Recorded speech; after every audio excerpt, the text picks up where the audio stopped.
Ndabashimwe mukomeza kunkurikirana umunsi ku munsi. Rero uyu munsi wa none reka nze mbereka ikintu cyo kuba twabakorera. Icyo ngiye kuba nakora ni iki rero umunsi wa none, icyo ngiye kuba nakwerekana uburyo watsiba email zose zaba ziri muri telefone yawe, ushobora kuba waguza ari telefone nshyashya.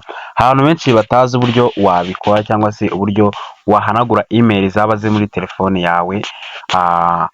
Ibi ngibi turabifashwa n'ikindi, turabifashwa nuko twaba twakoresha setting zacu za telefone.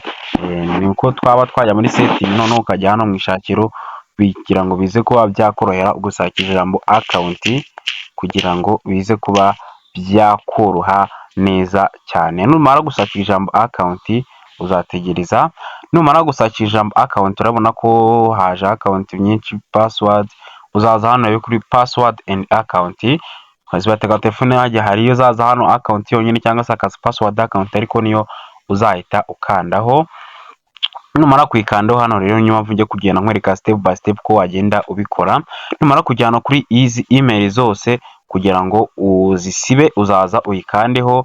Numara kwikandaho urazabona hano hasi handitse ngo remove account.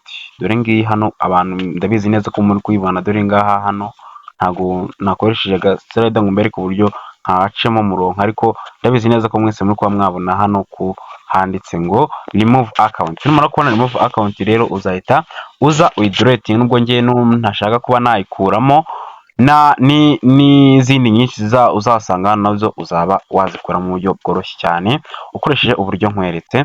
Rero ndagushima ukomeje gukurikirana video zanyu umunsi ku munsi, komeza kubwira ngo kana subscribe dukomeze kubana buri munsi ku wundi uko bugenda bucya. Ngenda bageze ibintu byinshi bigiye bitandukanye, ko ngenda nabifuriza kugubwa neza, tuze guhora muri tips zikurikira. Ndabashimiye.